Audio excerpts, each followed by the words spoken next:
जितेंद्र आव्हाड यांनी जे वक्तव्य केलं, देशभर रामनामाचा उत्सव होतोय, आनंदाचं वातावरण आहे हिंदू धर्मामध्ये, आणि हे वक्तव्य अत्यंत मूर्खतापूर्ण असं वक्तव्य आहे. याच्यापेक्षा जास्त मूर्खता अजून काय होऊ शकते. पूर्ण देशामध्ये राममय वातावरण झालेलं आहे आणि ह्या प्रकारच्या मानसिकतेमध्ये हे लोक सनातन, राम आणि हिंदू यांचा अपमान करत आहेत.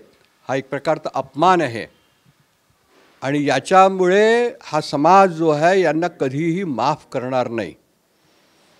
दुसरी गोष्ट की हे जे स्टेटमेंट आहे हे शरद पवारांच्या उपस्थितीत झालेलं आहे. तर शरद पवारांनी स्पष्ट करावं की त्यांचं काय मत आहे.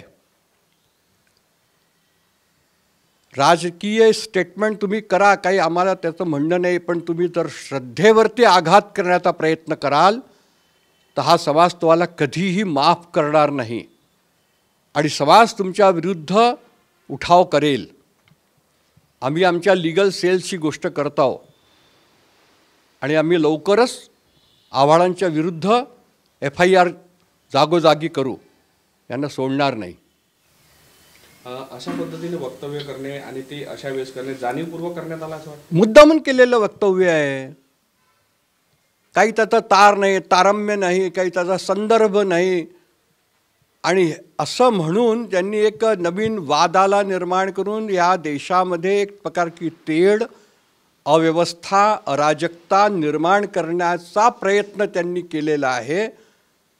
हे यांना भोगावं लागेल. सर, वनवासात जेव्हा राम होते तेव्हातले संदर्भ त्यांनी दिलेले आहेत, त्याच्याबद्दल काय सांगतो. वनवासामध्ये जेव्हा राम होते त्यांच्याबद्दल सांगितलं की त्याने कंदमूळ खाऊन 14 वर्ष काढले आहेत.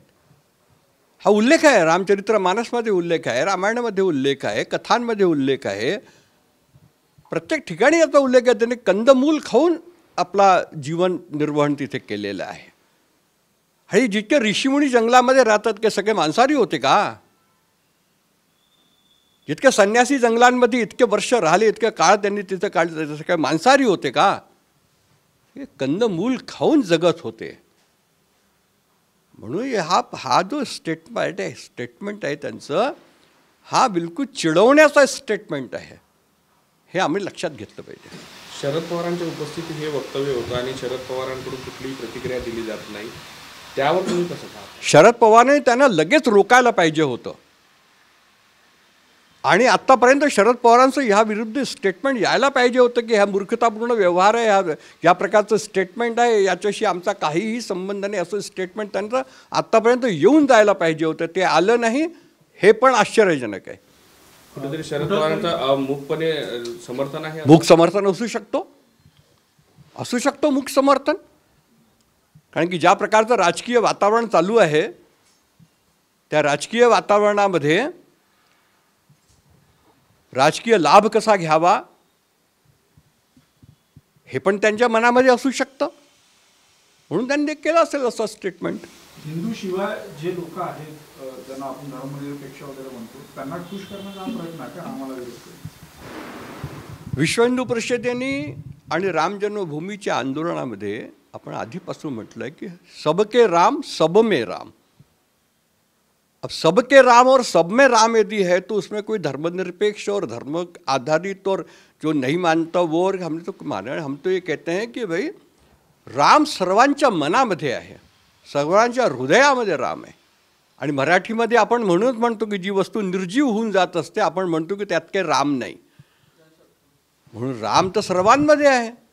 तर ज्यात काही राम नाही तो निर्जीव झाला, तो मृत झाला, अशी आमची मान्यता आहे. म्हणून आम्ही सबके राम सब में राम.